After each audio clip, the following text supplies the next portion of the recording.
Hello everyone and welcome back to another video. In this video, I am gonna talk about more. It's just gonna be like I'm gonna play a tower, and while I'm gonna do some commentary about a certain topic, and that is, if you have read the title, if ObrenTune, or known back then as Kitty Cannon, was a good owner. So yeah, let's play the worst tower in game while talking about it. So before we start, let me tell you one thing here.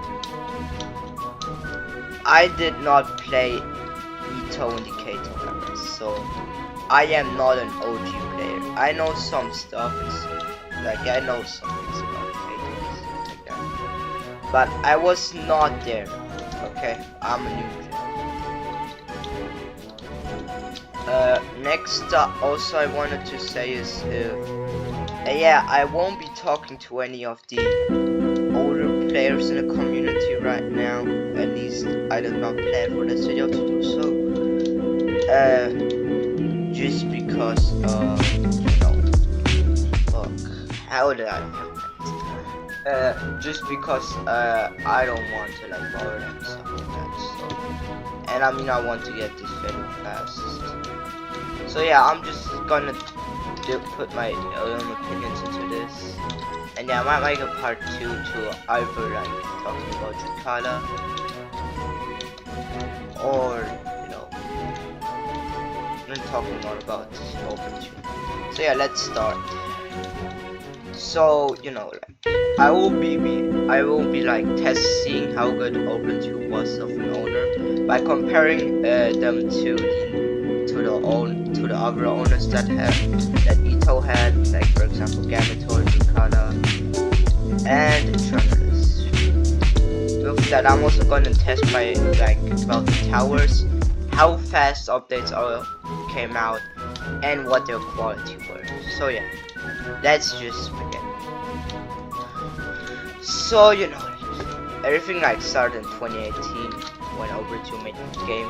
So ObrenTune already gets some points just because they made the game and basically created the tower type. So without them, they have at least with originality and how they change up the game, they made the game. Without them, this game would not exist. So you can't really I will be not trying to use this point too much, since it really doesn't you can't really compare Kitty Cannon that well. And I want this video to be kind of interesting. So yeah.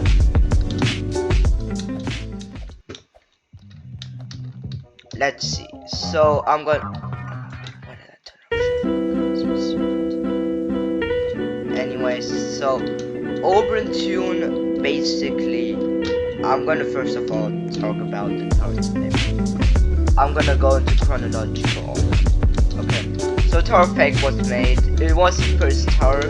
Again, I'm not trying to factor this too much into this video, since then it's just gonna be wow, ObrenTune made Tower Fake, then it's just trying to be. I'm actually trying to do it a lot more interesting. So yeah, and this tower, the Tower Fake is here. But yeah, I would not be taking that because it was the first tower. Let's continue with Tower Screen Country, which was the secondary tower. And it has some very creative concepts. For example, what's the first tower to ever have a car that's different on the frame, on the floor, then it's on the frame, which is kind of creative, and it was quite important for design and stuff like that. So that was pretty important, and that was quite influential. Also, it introduced spinners. At least they weren't used in Tower Fake, which probably means that ObrenTune made them while making Tower Screen Country. But who knows? Maybe they were already made. But that was the first tower to use them. Yeah. Also, and after that, Tower from Positive Expectations came out. It did a lot of new things, for example being the first collab tower, which basically changed the whole game. Also with that, it did another thing, and that, it introduced tons of new kind objects. Like for example, X-pushers, spinning kill bricks, wobbly platforms, and just a lot more. This, like, Terraform Positive Expectations was quite important in terms of that object. And it also was the first ever tower to have like a net besides on the first floor, which was also kind of, you know, good. Also, ObrenTune showed a new way of using your kill bricks in a difficult way. Wait, is this a glitch? I could do this glitch, but it's way harder than this path, I guess.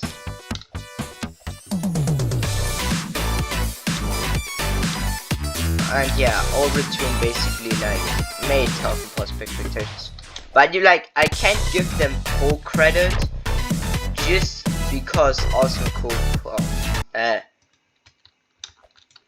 also worked on the tower. And if you're questioning why I put off the music, first of all, it's copyrighted, I think, and it sucks.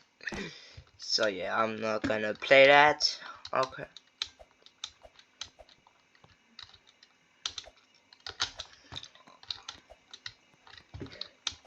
Okay. So yeah, where did I? Okay. And the ObrenTune basically made Terraform Positive Expectations. And it introduced a ton of things. But then we have Tower of Rage, which came after it. In terms of quality, it wasn't the best, to be honest. It's probably one of the worst ObrenTune towers. But it, yeah, you know, it still wasn't that bad, I guess. And it introduced these like spinning platforms that are not like these typical spinners, but they're like separated. Like these spinning platforms. Okay, like it's hard to explain, but I think you get what I mean when I just say the tough rage spinners. You know, like the ones where here, where they are not just one spinning platform. They're like two separated ones. Like that's basically what Tough Rage introduced. But yeah, Tough Rage definitely has some low quality parts compared to screen punching. And it still wasn't like that bad for that time. I mean, there was Tough Stress. That's an update. But yeah. Besides that, this tower just basically wasn't that good. Complete albums.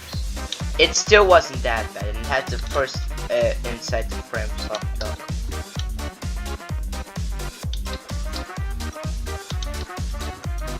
Next up, we're gonna talk about his Ring 2 tower. At least allegedly he worked on Tower of Cold Hands. And okay, I don't want to be mean, but Tower of Cold Hands is nothing special.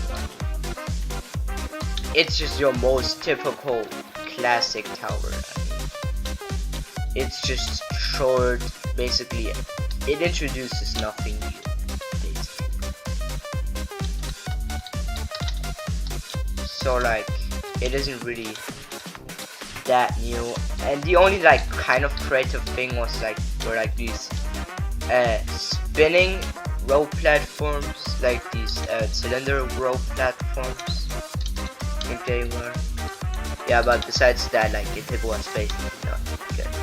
I mean, Ring 2 was a disaster, so it is one of the better towers in that area, but it's not that good, to be honest. Okay, yeah, I'm scared of this door.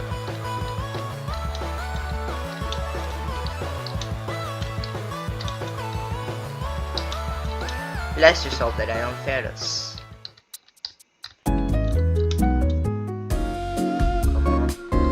Nice, okay.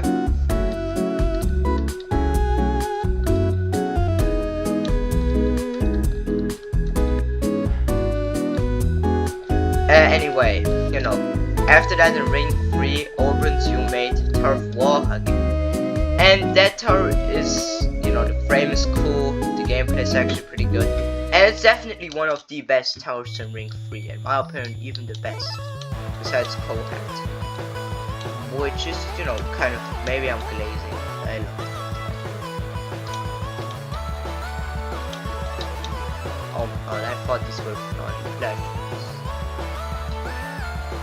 Okay, these are.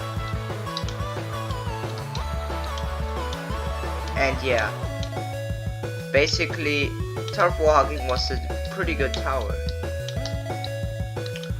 It had okay design, but like compared to like the rest of Ring 3, it was pretty good. You have to say that. It's definitely a breath of fresh air. Okay, we got to the best one. Anyways, after that, Kitty Cannon or ObrenTune A, Turf getting gnomed. And if you know anything about that tower, and I'm being honest, it's the most mediocre flipping tower. And in my opinion, like, ObrenTune's towers just became less and less memorable with walking accepted the more they get older they knew they are. Like, it started off with Turf Hack and the prospective activities, like, you can remember everything. But then suddenly your ass come on about cold hands, or flipping, getting gnomed, and they can't say anything about it.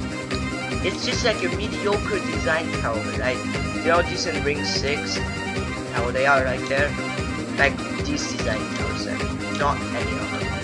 What the fuck? I actually got scared, bro. I actually got scared, okay. And yeah, it's just such a bad tower compared to the rest. I mean, like, you're the owner and you make one of the most forgettable towers ever. But I guess like every owner at some point is forgettable. Like, Ducala made one, Gamatron made one, I guess. So yeah. Okay, this video's gonna be long, by the way. Okay, we've beaten Tower Stress. I'm gonna say GG. And we're now done with the towers. So now we're gonna go. So now we're gonna play Tower Fake. So yeah. Now we're gonna talk about the updates, the quality, the time, and you know. So let's start off. The first like update, like in 2018 alone, the game went from just being Tower Fake to Ring 3. They basically added like in one year. And that was like half a year, like it started from August. And like in 2 months already, like from between August and on November, they released Ring 3 and 2. Which is, you know, kind of big. At least I think Ring 1 released in August, if I remember right. Anyways, and yeah, this tower is... why am I talking about this tower? Yeah, the updates came out really fast, but there's one thing that I noticed about the Kato era. The updates weren't really that good. I mean, the lobbies were mediocre, I guess. I mean, I'm one of the persons that actually like kind of enjoys Ring 5's lobby, but to be honest, like compared to nowadays, of course it suck. But like Ring 1's old lobby was already good, and how the hell did they want to Ring 5 and 4? If you saw the old like Ring 5, or you might know what I'm talking about, because that used to be like one of the worst lobbies in the game. That just used to be a rule. Yeah, and the towers also weren't the best quality. I mean, Ring 3 and 5 released all in the same span, and I mean Ring 2 also and Ring 4. And these are some of the worst rated areas in the game, by the way. So it's nothing with just a simple error. I mean, basically at that time, I know every tower would have come into the game, I guess. Which also kind of makes sense, because nowadays it's way stricter to get in, and you know, that stops the quality of stuff again. But like, I think that Kato was probably the era where they were the most like connected with the community. You know, Jato was kind of connected, I guess, but not Ito. It's basically the community and developers are completely separated. So yeah. And yeah, this is just, it was just that because of that, like every person could basically make a tower. Like big people in the community, like for example Logan ISL made a tower for Ito, or at the time Kato, which you know kind of makes sense, since if you look at the group photos you only see old ones besides like Bandan, because like Bandan basically made this game famous and brought in half of the community now, which is also, you know, kind of a thing which is kind of lost. So it's like this year, like Ito basically has no more connections with the community, which is one thing that I like about Kitty Cannon's developership, which I mean, like that was kind of good. So yeah, but yeah, the update qualities were not good, even though the the update releases were pretty good. I mean, we got, like, they basically got a new ring every month, which is quite good, even though the rings only had like 8 towers at the time. It was not that bad, I guess, in terms of content.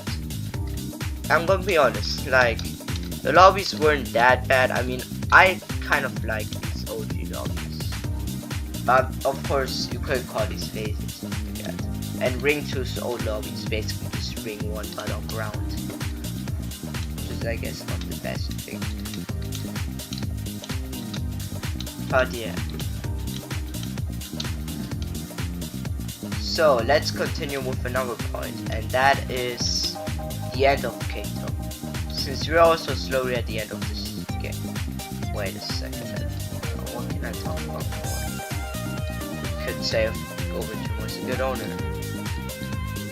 I guess I talked about the community, but you know what?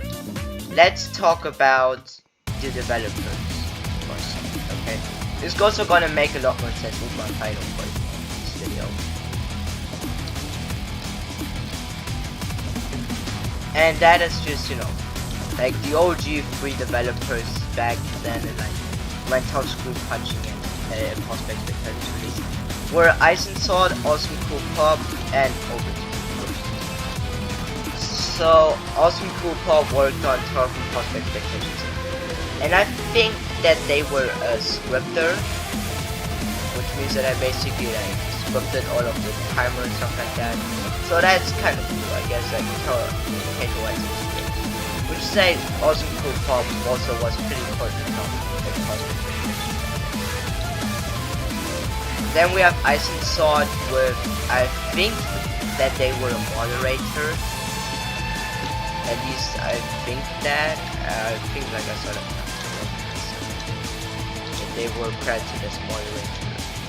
Which probably, I don't really know though. But yeah.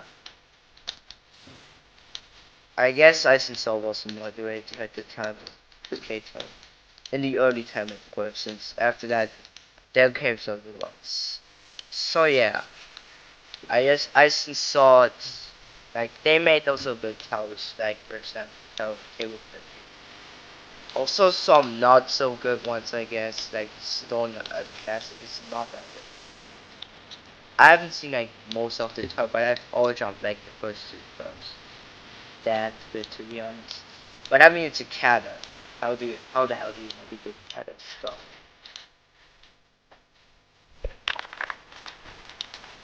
But yeah, a tough table flipping is kind of good. Yes. Okay, the next developer I'm gonna talk about is Idnir. Was basically like there in the chain until it started. I mean, I saw like at the beginning of the year, I think I saw how Idnir retook alien ratings like 3 times. You know, Idnir is still kind of active, but they had like a small bank of the game, I guess, like somewhere in J2. And yeah, they are basically make of confusion and deception. Funny thoughts and overcoming it, which you might say they are bad. But without it, we wouldn't have the soul crushing difficulty, the VM border, sorry, the color border. So yeah, they were kind of important. After that, I'm gonna talk about Gamatory, which, after being in almost 8 years in development, developer, they basically quit as a they're still a developer, but they're no longer like a co-owner. But they worked on this game for almost 8 years. So. Okay. Yeah. So it kind of, it kind of made very good towers. I mean, even for the Kato time, they made Tower of Deep Sight, which isn't the worst tower. It's kind of forgettable. But in Ring 3, I can tolerate it, I guess. Next up, I'm gonna talk about Tower of, of Siozotski. Basically, they made Tower of Glitching and Healing, inverted colors,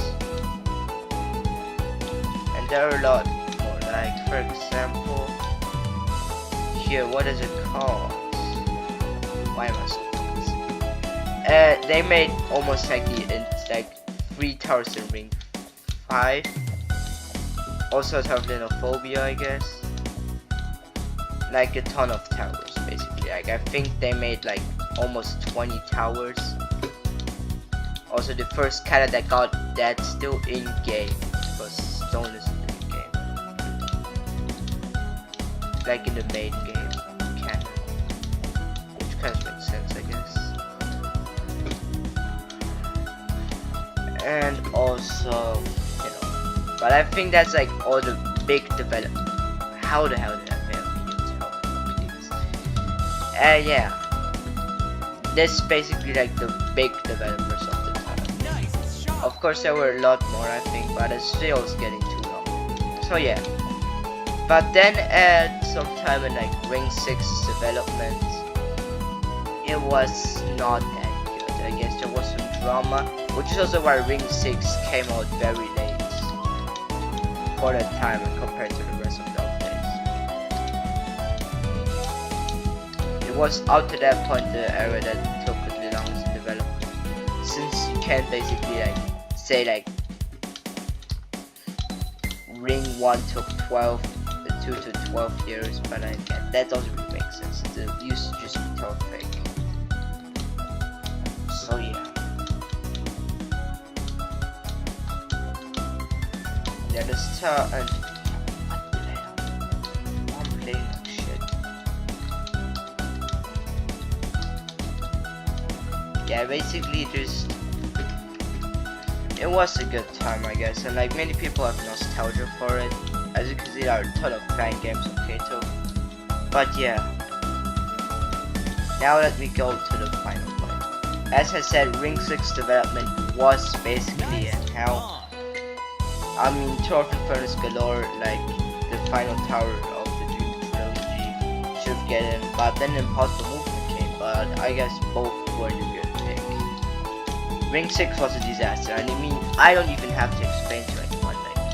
Most of the towers are just unforgettable or unfun, or just straight up the same. Others, Radiant Realms and Environmental Pain are very similar. I think they're even the same difficulty. Yeah, just Ring 6 wasn't a good area. Game point. Which I guess,